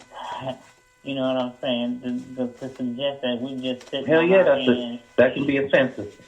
You know, I was at a grant interview on Wednesday night, and before I came into the interview, and they was reading what I wrote, they were not computing. It was not computing. It did not sound like something that they could understand to be able to put money towards. I sat in at the interview, and he just asked me plainly, "Well, can you explain your your project?" And I'm like, yeah. And while I'm explaining the project, I'm talking about the music. I'm talking about the June. I'm talking about, entrepreneurship and all of this. And then I pull out the pieces of wood out of my pocket that I've been carving. And they look at it, "Oh, this is beautiful. Where does this fit in?" "Well, this is the tab that I put on my bottles when you buy Bobby Shaka's Red June." Right? And now these, I got one with the Phoenix, and I got all these other designs that I did. And they said, "Well, can you explain your method in community?" I said, "Outreach." See, because here's the thing, is that I can go and I can tour these symbiotic ciphers all around the town in different neighborhoods, but if I don't have a space for people to come to, then it's all in vain. Because what I'm doing is corralling the artists first, and the artists are the vanguard. So I put the Phoenix in the middle, and then I put all the other pieces to represent the other neighborhoods. See, because what's different between Columbus and Cleveland is that the artists here don't get down together. The artists here are very cliquish, and when grand opportunities come up, they cling together. They try to get it done as fast as possible to beat the other man out. Piece is that if we have a shared incentive in moving together, before we've even announced that, we're already collaborating if we can come into this one piece like the Black Phoenix, right? And so when they saw the Phoenix in the middle and they saw all the neighborhoods on the outside, they understood it. And they said, "You know what? It wasn't until then that we were able to put the live streaming and the kombucha and, all of it together. But we had to see that visually happen in order for us to now we realize it." And I asked them, I said, "Well, how practical is my strategy?" And they said, "We can expect some positive results from this conversation." All right, so you and so say the whole you might be piece, if I didn't make it clear, what I'm saying is that for all the folks that's talking about, they need to see what they're moving towards. Does everybody have the same idea? Is it the same carrot on the string that's moving us? No, right? No. I use carrot on the string. Go ahead. No, I'm just saying no, we don't. But go ahead. Finish. Right. And that's what and that's the regard for the artist. is because that's the position of the artist.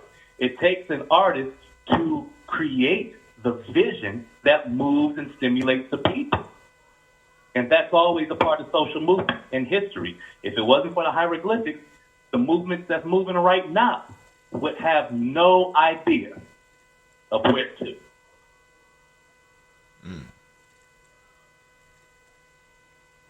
Man, I had a thought, and I can't get it. I'm trying, like you said. I felt it. That's why I just stayed silent. You said buffering. I'm buffering. Oh yeah. So this is the thought that I was about to say.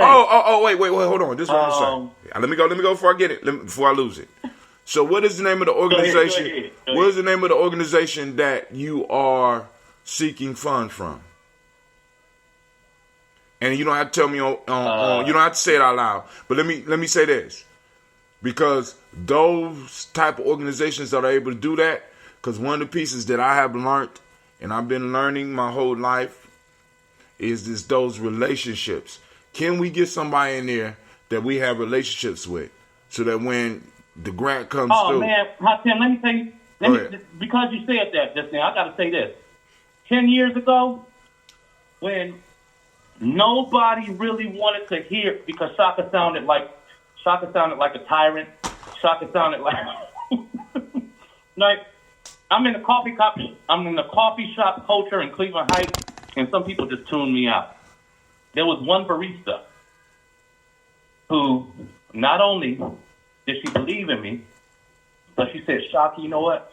I'd like to interview you and write your bio." I said, "Oh, okay."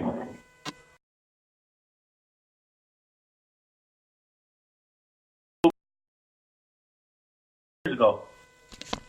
Come to find out, man, Diamond, well, let me back up. On Wednesday night, when we had that Cleveland Foundation informational about these grants that's specifically for black artists, and the woman was breaking down why the black artists need their agenda first and not the fiscal organization, because that's oftentimes what's been happening. Because the fiscal organization will put their agenda first. Right. And so this individual get their money and leave the artist to finish. This individual saying, Yep. So check this out, man. I'm on my way home reading the one pager of how to sign into the Cleveland Foundation site. And it's like, if you have any questions whatsoever, please give this person a call. And that was barista. It was the barista. That person, yes. It was the barista. See, this is what I'm saying, because part of what we do is we cultivate people and we put them in positions, because what a lot of people don't understand is that politics make shit happen. Politics protect, and you got to have your people or your allies in position to assist you when you need it. But go ahead, I'm sorry. That shit, I get excited about that shit, because that's how shit has been happening for me damn near my whole life. Relationships. Me and you met through a relationship that I had with my spiritual mother. Yep. You know what I'm saying? It's like, because I didn't have a reason to necessarily even go back to Huckleberry House. But she came and started working at Huckleberry House, and she told me, I got to come over there. I got somebody you got to meet. So I'm sitting apart. Really, this is how it goes down. So it's like, boom, all right. You know what I'm saying? So it's like, boom, it's relationships. And we get into positions, that's what they call it when you hire your son and shit like that, or you hire people that you're not nepotism and shit. You're not supposed to do that. These motherfuckers been doing this shit for the last 400 years, and now that many of us are getting in positions to do it, we aren't supposed to do it. Nigga, send me to jail. Fuck it. They're changing the rules. Yeah, exactly. Send me to jail. The company I work for, they've been practicing nepotism since the beginning. Oh, don't let my dad start talking about nepotism. My dad is George Jefferson on that shit. Listen. No, you let me finish, Shaka. You be interrupting like a motherfucker. I'm gonna have to beat his ass up when I see him. We fighting, Shaka. Go ahead, okay. Her violent ass. Yeah, my job, you know what I'm saying? I remember, people all the time over the years, people's sons and daughters working there, cousins, aunties. It's always been real family-oriented business. Most of the people who worked there knew somebody that already worked there. I've even seen them create jobs. Hell, I got my job kind of from knowing. So my mom worked there years ago, and they wasn't even hiring one. And they was like, well, we'll find a place for you because they like my mom. So there just happened to be somebody was going to be leaving soon, so it was right on time. But nevertheless, over the years, 23 years of working there, I've seen this at the regular basis. And, man, I said, well, I asked them about a relative of mine coming to work there, and they said, oh, we don't hire relatives. That's against the rules. And you start laughing. Right. They able to throw the rule up. You know what I'm saying? But the whole piece is, oh my God, but that's what they were supposed. That's what they were supposed to do. You know what I'm saying? See, because listen, family, we have to be in positions to be able to put our children on. That's what we supposed to do. We supposed to be able to put some of our cousins on. Some of them that's not quick and shit. Nigga, hold on. We need a dog catcher. Can he be an assistant dog catcher? God damn it. You know what I'm saying? We need to be able to put our people on. And we haven't been able to do that because we have been marginalized. So all of us is struggling for survival. You know what I'm saying? Shaka's talking about that. My cousin can wash the shit out of a dish. Right. But one thing I noticed that they also do that I've noticed it's not a big thing with us is you could come from working at McDonald's and if there's a position open that's even a supervisor position, if you their son or whatever, they're going to give you that job and you'll do on-the-job training. Right. You know what I'm saying? But then I've heard people say, well, you got to earn. I had to work hard to get here. I'm not just going to let you come in and start work. I'm not going to do that. But a lot of them don't have that same concept we don't. about, you got to work hard to come in. Hey. You ain't do this. So we're going to start you here. And they will put a motherfucker who ain't had no experience. I've seen the owner of the company bring his son in who had absolutely no experience in the field, and he was the CEO of the company. He's going to give you on-the-job training. He went to a store and worked at a week at a store on the, out in the field, and then he just, kept working in different little areas and and he ended up being a beast at it. He was very, very good at it. But, I've seen too many people like, you ain't got the experience. I can't be hiring you. Or they worry about what they're going to say. What they're going to say. If they hire you like Right, because we own it. You ain't got no experience. But they don't give a fuck about what we going to say. Like, at all. I would like to apply for that job. They don't give a damn. Prime example, right? Prime example. Go to Gye-Nyame Journey Timeline on Facebook. Look on there. Democrats went to the LGBTQ. I get confused with the letters. Plus. LGBTQ plus. That's what I heard someone say the other day. So that's a LGBTQ plus. They went to their shit, but didn't come to the ADOS shit.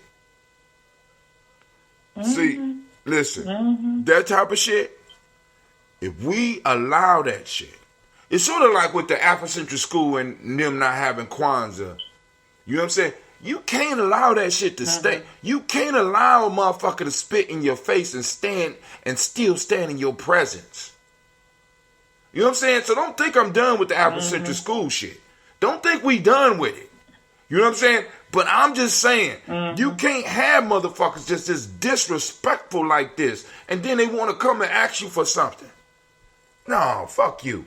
You know what I'm saying? No, we got to be like them because they will tell us, fuck you in a second, because every time we bring up reparations, basically what's happening is we got individuals in long about ways saying, fuck you. We got to take care of everybody else. No, your responsibility is making sure that you take care of us. And if you can't do that, if you don't have the balls to do that, we will create the politicians. So go on, give me the inspiration to go and take over this motherfucker. right? Because that's what we got. That's the mind state we got to have, because everybody else that's coming here comes with that mind state. I'm taking this motherfucker over. They do. They do. You know what I'm saying? And because what bothers me the most is that most of us, we don't have no place else to go, Navita, and that's what breaks. We have no place to go. I mean, you know, I'm married. My wife is good name. My wife, she buying the store over there. She got somewhere to go. I don't have no place to go. Right. So when they talk about wealth going to zero, it's going to affect me and and those that come after me in ways we can't even imagine. We don't want to imagine. Well, you know, but we're going to have some place to go because, you know, our village, I feel like we have made such progress and are continuing to progress. And, I could see us in having our own building in the next 5 years. Well, all of us can't live in a building, goddammit. I'm just saying. No, but the building is going to be, what do you call it? Residual income. Okay. One of them. One of the residual the building will continue. Because you don't want to get one of them, because you don't want to. One thing I think, you know, people get obsessed with getting a building, but and then that's also getting a bill. Exactly. Say it again. Wait, say that again, Navita. Say that again, Navita. Say it. Getting a building is getting a bill. Baby, you're not wearing no shorts. You know what I'm saying? Because, you know, somebody was asking me about, they wanted me, like, well, you know, since you're moving, you might as well invest and buy a crib or whatever. And my thing was, before I buy a house, I would prefer to buy a building or start a business that's going to pay for itself in some kind of a way. You know what I'm saying? And then with the money we're making off of that, I can put that money in other places. Right. But we got to, it's not good just to get a building and then we're going to do these. And we can do it for free at the school. There you know go. What I'm saying? But if we get some place where we can do things that we may not be able to do at the school, and then we can charge, you know, as long as we have something that's going to supplement the cost, then we good to go. But it don't make no sense just to buy a building. Just to buy a building. And you ain't going to be able to pay for it. Exactly. Right. And that's what that... So you got a brick and mortar. Right. That's that. And that, see, as long as I'm hearing you say that shit right there, I'm with you on the building. You understand what I'm saying? Because a lot of times I hear people with buildings, they just want a building, no plan. What we going to buy? Right. No plan. What we going? I mean, we can have a store in the building. We can have a little restaurant in the building. You know what I'm saying? And people could even, like how we do the mall, we can let people rent out the space while they go, you know, food or whatever. Right. You know, it's simple things we can do, but we have to make sure we got a plan to generate some income to the building, because ain't nobody just trying to get a bill now. We can make that ambrosia in the building. Mm-hmm. Matter of fact, That's right. We can have the merch, the G&J merch. Hell yeah. You know, so people who don't want to order online, they can come to the store and get their merch. Right. You know what I'm saying? So just like how churches have, you know, restaurants and stuff during certain hours of the day, you can come pick up your food from the building. You know, it's going to be, you know, but we'll talk about that. We'll talk about that, right. Yeah. So anyway, I ain't going to keep y'all on because I know you probably been on for a while and you got to do the toast. So yeah, we've been on 103 minutes. I ain't did the toast. So let me do this toast. Family, I want to thank y'all for tuning in, allowing me to vent, allowing other people to get stuff off their chest. Just some thoughts. Just we got to get the thoughts going, right? So now it's time for us to pour libations. I have some brand new ambrosia, fresh out the thing. Of course, you can see the bubbles forming up on top because it's still in process. It's still evolving and becoming. It's not comfortable where it is, so it's turning and mutating into something else, right? It's becoming its better self. So we're going to sample some of this together on Gye-Nyame Journey Media.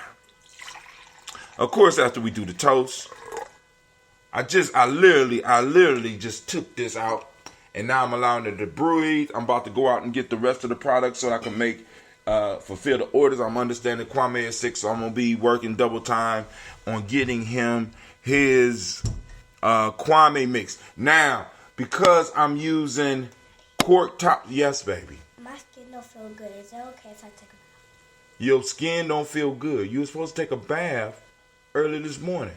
Your skin don't, yeah. I was. Okay, go take a bath, Sasha. Your skin don't feel good. Hurry up because we got to go. I mean, you're going to wait till almost the end of my show. All right. Real life here, Gye-Nyame. Her skin don't feel good. Can she take a bath? All right.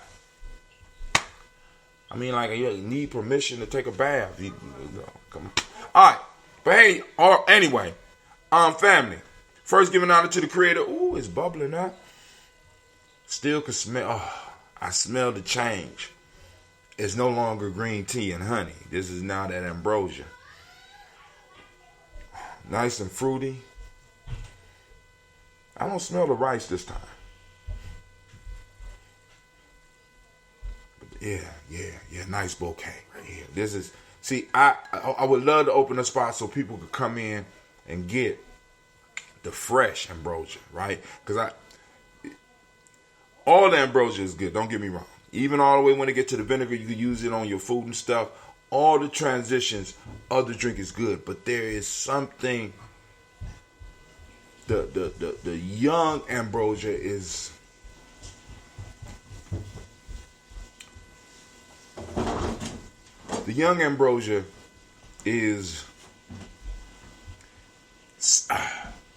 I don't want to say it. The young ambrosia is just incredible. I can't even put it in words. What's up? Sasha's not coming. What you mean she's not coming? She said she don't want to come. All right, because I was going to stop and get some ramen noodles. You can tell Clee that too. I mean, but if y'all don't want them, we don't have to. All right, I know you do, but you need to go and let her know. All right, family, we're going to raise up the glass. She barely ate. Do you see me doing my toast? I just gave you instructions. Real life here, Gye-Nyame journey. We raise our glass to the creator by whatever name you choose to call that creator. We lift up our glass, we salute that creator, and we say, Ashe. From there, family, we move on to our list of our illustrious ancestors, our beautiful, our empowering ancestors that, motivate and push us to go to the next level. Miles Brown, Miss Ann, Robin Texas, Davis, Hunter Brown, Senior, Rosalie, Chili, Georgia, William Walter, Chris Pendergast, and Eileen, Uncle Chris, Fiend, Cleveland, Geneva Brown, Margaret Ellis, Watch Ellis, Cecil Ellis, Alvaro Brown, Jenny Gaines, Herman Brown II, Barbara Twiggs, Watch Ellis Jr., Katie Ellis, Nikki Ellis, Jamon Jones, Jeremiah Tappan. I need to check something real quick. Okay, cool. Jeremiah Tappan, John Fallar, hold on. Herman Brown II, Barbara Twiggs, Wash Ellis Jr., Katie Ellis, Nikki Ellis, Jamon Jones, Jeremiah Tappan, John Fallar, Montague Pittman now. I just wanted to check to make sure I had Wash Ellis on there. No More X, Pet Mott, Rob Malika Fakour, Dr. Man Williams, Kojo Kamal, Elder Millie Dixon, Tony Clark, Pastor Yusuf Weston, Elder Ajani, Elder Ron Coleman, Elder Robert Donaldson, Alfred Brofro, Hector Jr., J. Edwards, Carlisle Ayers, Grace Lundy, Inez Harris, William Bill Moss, Phyllis Rose, Sterling and Lucy Wright, Derek L. Pullin, the Luxor Brother, Miss Eda Brooks Crawley, Miss Marie Nelson, Mr. Frederick Crawley Sr., Miss Jerry Brunson, Mr. Alonzo Johnson, Miss Marie McDowell, Janice Foster, Charles Jordan, Kel Smith, Walter Smith, Richard Triggs. Yes, ma'am. Francis Johnson, Mary Franklin, Jimmy Williams, Daniel Ford, George Gibson, Nana Loretta Clark, Inez McCrae, Fritz Clark, Frankie Justice, Katie Justice, Derek Rinderman, Virginia Rogers, Reverend James Smith, Louis Henderson, Calvin Spradling, Mary Elizabeth Walker, Raymond Walker Sr., Sarah Jane Carter, Michael Ford Jr., Kellen D. Russell, Susan B. Smith, Teresa Clay, Melvin Dale Hodge Jr., Herman Copeland, Mildred Copeland, Jenny Clay, Bird Beatty, Sarah Well, Levita Farmer, Aunt Gold, Sue, Cheryl Harvey, Aunt Charmaine, Aunt Evelyn, Doris Hasbury, Harvey Hasbury Sr.,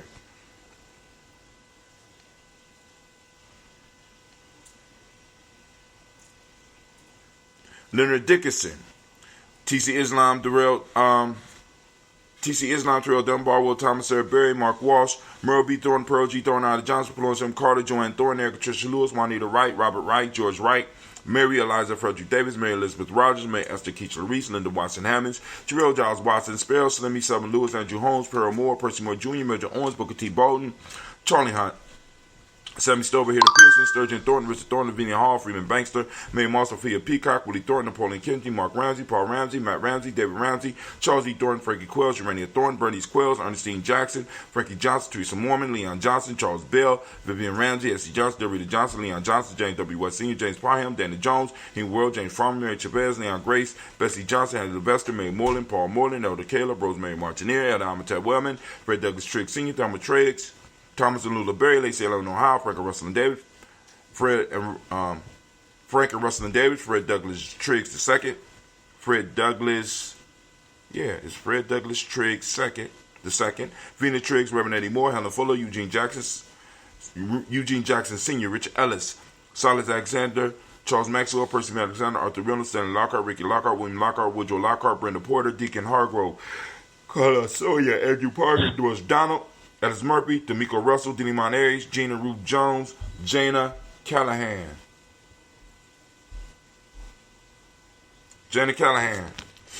William Walter West, Nigel Perez, Elder Basiji Filani, Jim Robinson, Gladys Johnson, Valerie Clark, John and Mary Sullivan, Dirk Johnson, Antonio Johnson, Elise Waters, DePretis Hines, Ernest Bostic, Edna Bostic, Winifred Scatterberry, Wilson Haley, Emma Hines, Phyllis Lee, Eugene Spradling, Kevin Spradling, Charles Wooden, Penny Brown, Roy Lee, Printup Jr., Miriam Johnson, Wilbur Longmire, Edith Cadney, Janice Carter, Michael Carter, Leon Pina Carter, Margaret Carter, William Carter, Lisa Jordan, Charles Lee Mosley, Dorothy R. Blair, Ransom Evans Sr., Sam Evans Sr., Leland Blair Sr., Edward Stevens, Sue Ann Stevens. Lost where I was.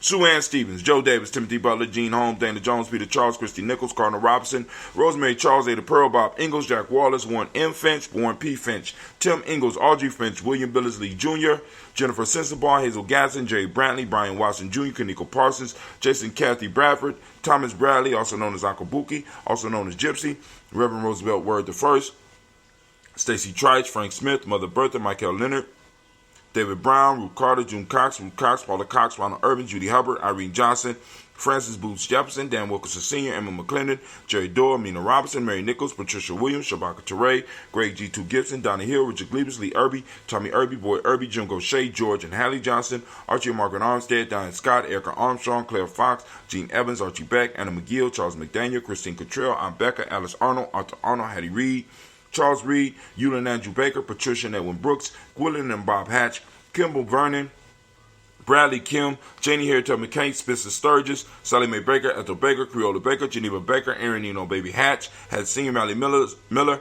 Housie Hatch, Dad Cleveland, Mother Gibson, Alex Nixon, John Bowie, Lester and Rachel Saunders, Dorita Ross, Riola Ross, Robert Nelson, Francis Stevenson, Leroy Stokes, Neely Johnson, Fletcher Swan, Maddie and Charlie Scott, Ida Casey, Thomas Coper, Vivian Stevenson, Mona Ann Lewis, Cornetta Lyman Lewis, John Jackson. Damn, I'm seeing shit. Did some sirens just go by?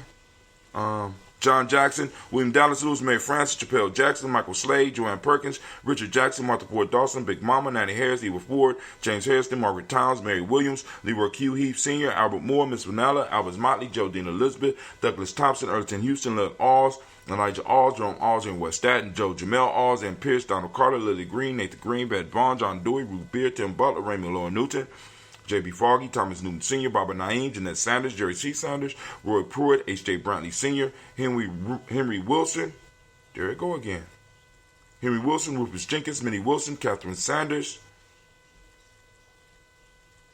Maria Ellis, Elizabeth Sanders, Henrietta Irby, Mildred Armstead, Margaret Armstead, Catherine Anthony, Ruth Brown, Charles Walker Sr., Charlie Walker, Cecil Russell, Diane Irvin, Haroon Phillips, William Ford, Margaret Logan, Phyllis Barnett, Lee Irvin Sr., Michael Irvin, Ozella Watson, Hugo Watson, John Caldwell Sr., Robert Lee Caldwell, Neville Mitchell, Ron McCormick Sr., Sabrina Easley, Rashawn Easley, Javan McCormick, Barbara Ann Reed, Dorothy Ann Reed,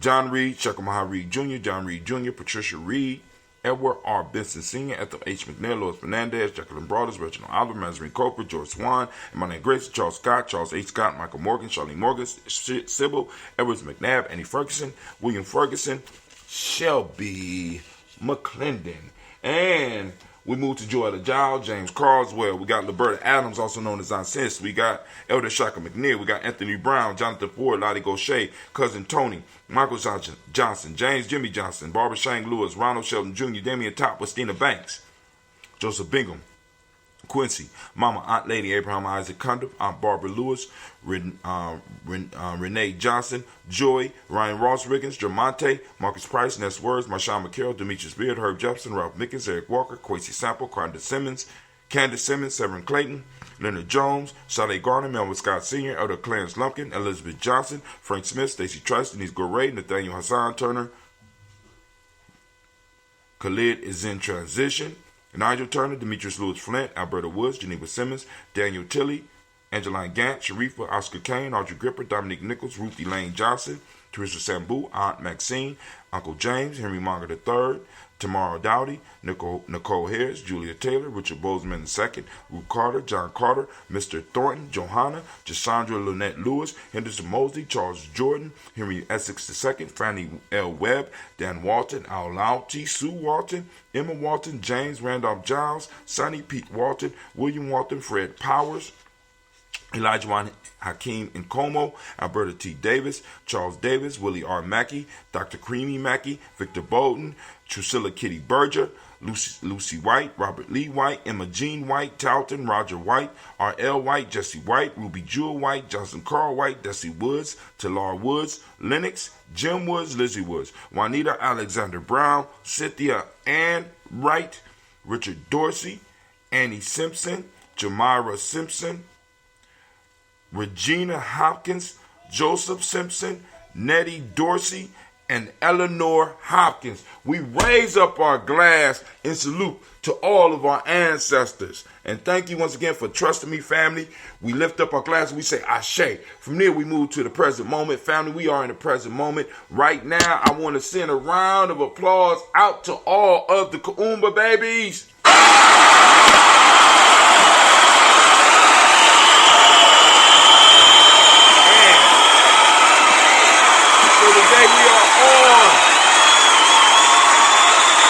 Kuumba, I want you to activate the reticular formations. Get out in the world. Find Kuumba in action because it is. Find that Kuumba. Now, for those who don't speak the language, Kuumba means creativity. Creativity, right? Now, the demonic principle of the day is order. Color is orange. As you can see by the shirt. But I'm going to put on a black Ket-In sweatshirt in a minute before I hit these streets. Cause and effect is the Hermetic law. Male name is Kwame. Female name is Amma. Shouts out to all the Kwames and Ammas, and shouts out to our Kwame. Me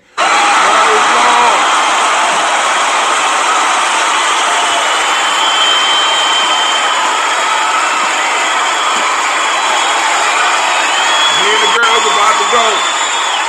Get that black seed. Get that dandelion root. Get that burdock root. We got a little bit of I can't remember the name of the seaweed, but we got the sea moss. And I'm thinking about the ginger and also maybe that cousin of ginger that a lot of people overlook, right? Turmeric. You know what I'm saying? I might throw a little bit of that in there for you too. Let's see. Brother Kwame is up. Great Kuumba fam, make it into a great day. Ancestral celebration today. Library from 2 to 4 p.m. Ancestral celebration? Who throwing that? Which library? All right. Anyway, we raise up our glass. We salute 2 to 4. Goddamn, that's right now. You late. Or maybe I'm late. What's going on? All right. Family, we raise our moment up to this moment and we say Ashe. From there, we move to our future generations and we toast them and we say Ashe. From there, family, this is what we're going to do and this is what we got to do. You ready? We got to toast all of our relations. We say Ashe. From all of our relations, family, where do we go? We go to that moment for yourself. And Ambrose, that smells so good. What do you need in this moment to move towards your personal greatness? We lift it up and we say Ashe. From their family, last but not least, I want to toast the most magnificent, marvelous, uplifting, outstanding individual right now in the place to be. And that's you. I toast you. I salute you. We say Ashe, Ashe, Ashe. I'm on 7. Across from APDS. Okay. Who throwing this? Oh my God. I'm in love. Damn! All right, family. I need to get out. I need to get all of my ingredients today before I run out of money and go eat with my kids, my children. Let me say it like that. Family, if you are on YouTube, type in this phrase, !G-N-J merch, so they could go on and get you in on the contest. Hashtag !G-N-J, not hashtag, !G-N-J merch, all one word.